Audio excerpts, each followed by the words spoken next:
누가복음 19장 28절부터 23장 56절까지는 예수님의 공생의 사역 가운데 마지막 한 주간인 고난주간에 일어난 사건들에 관한 기사입니다.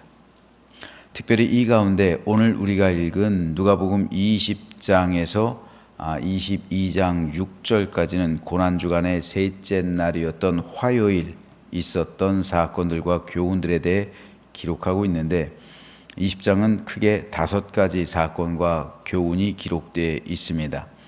먼저 8절까지는 권위의 출처에 관한 논쟁이 있었고 9절로 18절은 악한 포도원 농부들의 비유를 말씀하셨습니다. 19절에서 26절은 납세 논쟁을, 27절로 40절은 부활 논쟁을, 41절에서 47절은 메시아에 관한 주님의 질문제기 및 외식하는 서기관들에 대한 경계의 말씀을 주셨습니다. 오늘 이 가운데서 1절에서 4절 말씀에 대해서 잠시 살펴보겠습니다. 하루는 예수께서 성전에서 백성을 가르치시며 복음을 전하실 새 대제사장들과 서기관들이 장로들과 함께 가까이 와서 말하여 이르되 당신이 무슨 권위로 이런 일을 하는지 이 권위를 준 이가 누구인지 우리에게 말하라. 대답하여 이르시되 나도 한 말을 너에게 물으니 내게 말하라. 요한의 세례가 하늘로부터냐 사람으로부터냐. 자, 오늘 본문에서 대제사장, 서기관들 그리고 장로들은 예수님께 나아옵니다. 그리고 무슨 권위로 이런 일들을 행하는지 따져 묻는 거예요. 즉 성전 정화 작업이에요. 당신이 뭔데 성전을 정화하냐.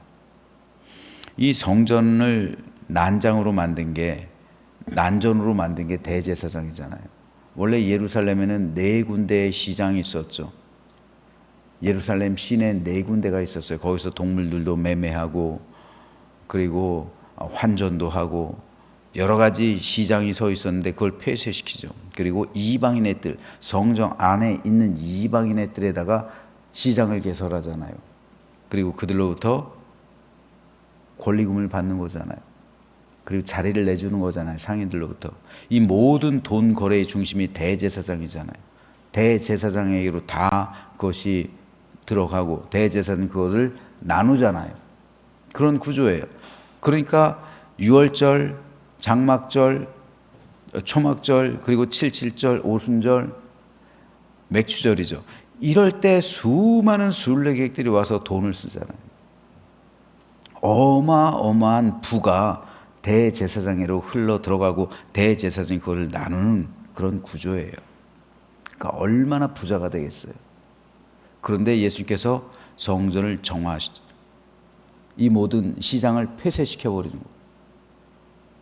그리고 내 집은 만민이 기도하는 집이라 하였거늘 너희가 강도의 소굴로 만들었다 말씀하시잖아요. 이걸 묻는 거예요. 당신이 뭔 자격으로 이런 일을 행하느냐. 누가 이런 권위를 줬냐. 이들은 모두 산헤드린 공의회 회원들이에요. 즉 국회의원들이란 말입니다. 그 나라를 이끌어가는 정치인들이에요.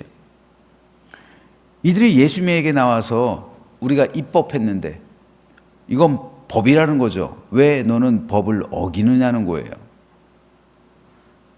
주님의 권위에 출처를 묻고 있어요. 대제사장, 내가 허락하지 않았는데 감히 내 허락 없이 성전에서 이런 일을 행하느냐 물은 것이고요. 서기관들은 예수님에게 당신 랍비도 아닌데 무슨 권위로 이런 가르침을 주느냐. 성전에서 랍비도 아닌 주제에 뭘 믿고 가르치냐 이거예요. 서기관들은. 장로들은요 정치인들이죠. 당신에게 이런 권한을 주라고 우리는 허락하지 않았다. 이건 입법이다. 법으로 제정되어 있는데 왜 이런 일을 하느냐고, 왜 불법을 행하느냐고 물은 거예요. 따라서 예수님은 이 3대 권력층, 즉 종교, 정치, 모든 권력층이죠. 대제사장, 서기관들, 바리새인들, 사내들인 공의회예요. 그들에게서 권위에 대한 공격을 받았습니다. 즉 그들은 어떤 권위 있는 기관으로부터 인준도 받지 못하고 누구도 허락하지 않았는데 왜 성전 정화 작업을 하며 우리 권위에 도전하느냐? 권위의 출처를 물은 거죠. 그리고 당신이 하는 모든 일들은 불법이라는 것을 모든 사람 앞에서 밝혔던 겁니다. 그런데 이들에게 이런 권력과 권위를 주신 분은 하나님이죠. 그러므로 이들은 하나님에게 누가 이런 권위를 주었냐? 하나님한테 누가 이런 권위를 주었냐 묻고 있는 거예요. 이거 여러분 이게 참 하나님께서 그들에게 권위를 주셨잖아요. 대제사장, 서기관들, 정치 지도자들, 즉 장로들이요. 그 권위를 주신 분이 하나님이에요. 하나님께서 그들에게 권위를 주신 이유가 뭡니까? 잘 먹고 잘 살라고요? 부정부패하라고요? 너희들 이거 가지고 호의호식하고 대대손손 떵떵거리면서 살라고 그런 권위를 하나님께서 그들에게 주셨을까요? 아니잖아요. 이 나라 이 민족을 잘 섬기라고, 모세처럼 여호수아처럼 좋은 정치 지도자 되어서 백성들을 사랑하고 나라를 부강하게 하고, 그리고 좋은 나라 만들라고, 즉 제사장 나라를 만들라고 그런 권위를 주신 거잖아요. 그런데 그런 권위를 가지고 자기가 사리사욕을 챙기고 탐욕에 쩔어서 백성들 수탈하고 백성들을 돈으로 보고 그리고 그들을 억압하는 정책을 폈잖아요. 그들에겐 백성들이 안중에 없는 거예요. 오직 돈 그리고 권력 이것만 보이는 거예요. 이게 하나님께서 그들에게 권위를 주신 이유가 아니잖아요. 그래서 주님께서는 실상 그들의 권위를 뭡니까? 폐하는 거예요. 성전 정화 작업은요, 엄밀하게 말하면 대제사장직을 파면하시는 거예요. 그들에게 그런 권위를 주신 것을 취소하시는 거예요.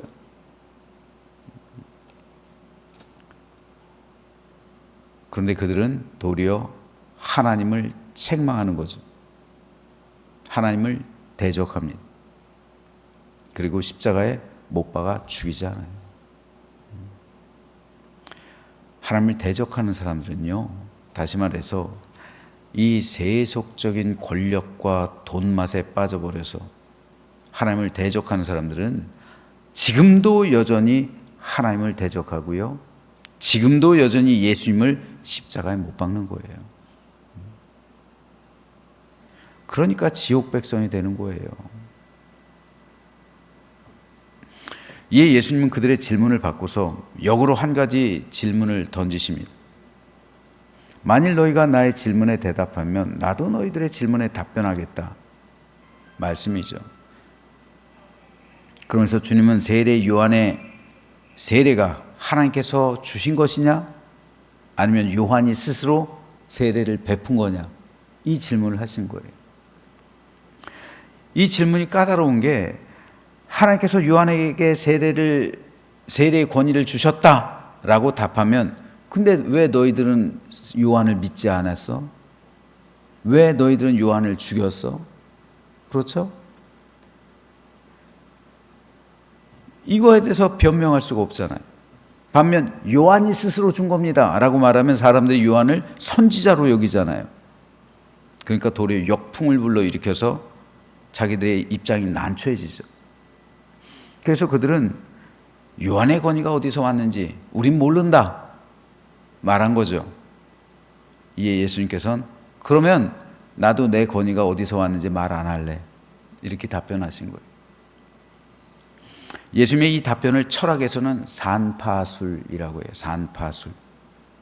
대표적으로 소크라테스가 산파술을 잘 활용해서 사람들을 깨우친 것으로 유명해요.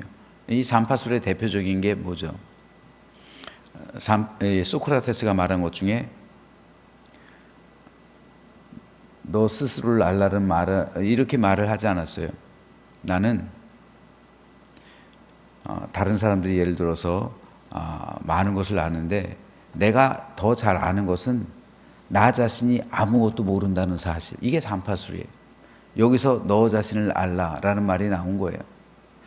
나는 다른 사람들보다 내가 더 잘하는 게 하나가 있는데 나 자신이 아무것도 모른다는 사실, 그걸 압니다. 철학자가. 그러니까 거기서 후대 사람들이 너 자신을 알라, 이 말이 파생한 거예요. 이게 내가 다른 사람들보다 더 잘 아는 한 가지, 그거는 나 자신이 아무것도 모른다는 사실입니다. 이게 산파술의 대표적인 예예요. 이로써 소크라테스 사람들을 깨우쳤죠. 예수님도 마찬가지예요. 예수님도 이 산파술로서 답변을 피해 가신 거예요. 그런데 오늘 예수님께서 말씀하신 이 말씀의 핵심은 결국 본질입니다. 주님은 어떤 사건을 바라보실 때 이 본질을 꿰뚫어 보신 거예요. 이들이 세례 요한에 대해서 어떻게 생각하는지, 세례 요한의 사역이 무엇인지 주님은 그 본질을 꿰뚫어 보셨기 때문에 그들의 질문을 무력화하실 수 있었던 거예요. 사탄이 세상 가운데 하는 일, 즉 복음을 대적하는 일, 교회를 대적하고 하나님을 대적하고 믿음을 대적하는 일 가운데 대표적인 게 본질을 흐리는 거예요. 섞어버린단 말이에요. 마치 여호와 하나님에 대한 이 믿음과 바알에 대한 믿음이 섞여버리죠. 이게 본질이 희석되는 거예요. 섞여버리는 거예요. 본질이 흐려지는 겁니다. 하나님의 교회에서 사탄은 여전히 본질을 흐립니다. 그래서 뭐가 중요하고, 왜 교회가 존재하고 왜 우리는 교회에 나오는지 본질을 잊어버리고 있어요. 혼란스럽게 돼요. 우리는 본질을 꿰뚫어 봐야 합니다. 왜 내가 교회에 나오는지, 왜 우리는 신앙생활을 하는지, 왜 우리는 하나님을 예배하는지 본질을 알아야죠. 본질을 꿰뚫어 봐야 되는데 사탄은 본질을 흐려요. 본말을 전도하기도 하고요, 섞어버려요. 그래서 교회의 본질이 뭔지, 복음의 본질이 뭔지, 믿음의 본질이 무엇인지, 목회자의 본질이 무엇인지, 성도의 본질이 무엇인지 늘 우리는 물어야 하고 그에 합당한 삶을 살아가기로 다짐하고 결단해야 돼요. 매일 새벽 기도 시간마다요. 우리의 영적 싸움은 본질을 흐리려는 사탄의 세력과 흐려진 본질을 정화해서 본질을 되찾는 것에 관한 겁니다. 이것이 예수님과 이 대제사장과 그 정치 지도자들과의 다툼이었단 말이에요. 예수님은 본질을 회복하려고 했어요. 하지만 대제사장을 비롯한 정치 지도자들은 본질을 흐리려 했던 거예요. 복음의 본질이 흐려지고, 교회의 본질을 흐리고, 목회자의 본질을 흐리고, 성도의 본질이 흐려지는 것, 이런 교회를 가리켜 세속화된 교회, 본질이 흐려진 교회는 세속화된 교회예요. 본질이 흐려지면 복음은 힘을 잃습니다. 생명을 잃는 거예요. 그렇기 때문에 복음이 흐려진 교회는 하나의 거대한 기업체가 되고 마는 겁니다. 그래서 목회자들도 교회를 세상 기업 운영하듯이 하고, 교회가 성장하면 성과급 받는 거예요. 기업하고 똑같이 되는 거예요. 이건 기업의 정신이지 교회 정신이 아니에요. 교회 정신은 부흥하고 성장하면 이것은 하나님께서 하신 것이죠. 자기를 낮추는 거예요. 하나님께서 영광 받으셔야죠. 기업의 정신은 성과급을 받는 거예요. 내가 한 거니까 돈잔치 벌이는 겁니다. 그렇지 않습니까? 그러므로 본질이 흐려진 교회는 더 이상 생명력이 없습니다. 본질이 흐려진 교회는 하나님의 영이 떠나시면, 하나님의 영이 떠난 교회는 두 가지만 남습니다. 하나는 절대 권력, 또 다른 하나는 돈입니다. 예수님 당시 성전이 그랬습니다. 하나님의 영이 떠나니까 대제사장과 사내들인이라는 절대 권력만 남았고, 성전의 모든 제사 제도와 헌금을 사유화해서 돈만을 쫓는 기업화된 성전이 된 거예요. 즉 권력과 돈만 남는 거예요. 왜 예수님께서 성전 정화 작업을 하셨을까요? 본질을 회복하는 겁니다. 지금도 마찬가지입니다. 본질이 흐려진 교회는 하나님의 영이 함께 하시지 않습니다. 본질이 흐려지면 교회는 세속화되고 남는 것은 권력과 돈뿐입니다. 그러므로 우리는 본질을 회복해야 합니다. 이것이 예수께서 성전 정화 작업을 하신 이유예요. 왜 대제사장들과 서기관들과 장로들이 예수님에게 권위를 묻습니까? 왜 그들이 결국 예수님을 죽였습니까? 본질이 흐려지니까 하나님을 못 알아보는 거예요. 본질이 흐려지니까 메시아를 보냈음에도 불구하고 메시아를 못 알아보는 거예요. 본질이 흐려지니까 영안이 닫혀버리는 거예요. 본질이 흐려지니까 자기 기득권과 자기 자존심 때문에 회개하지 않는 거예요. 그러므로 우리는 오늘도 여전히 우리 믿음의 본질이 무엇인지, 우리 교회의 본질이 무엇인지, 우리 신앙의 본질이 무엇인지, 우리 직분의 본질이 무엇인지를 늘 물어야 합니다. 회개는 본질을 회복하는 겁니다.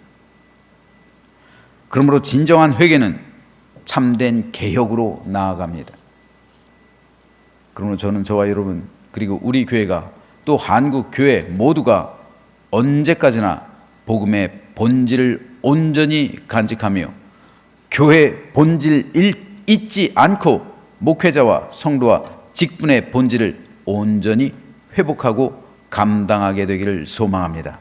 계속 거룩하고 진실한 의와 믿음이 되어서 우리 구원을 이루고 하나님 나라에 동참하는 우리 모두가 되시기를 주님의 이름으로 축원합니다.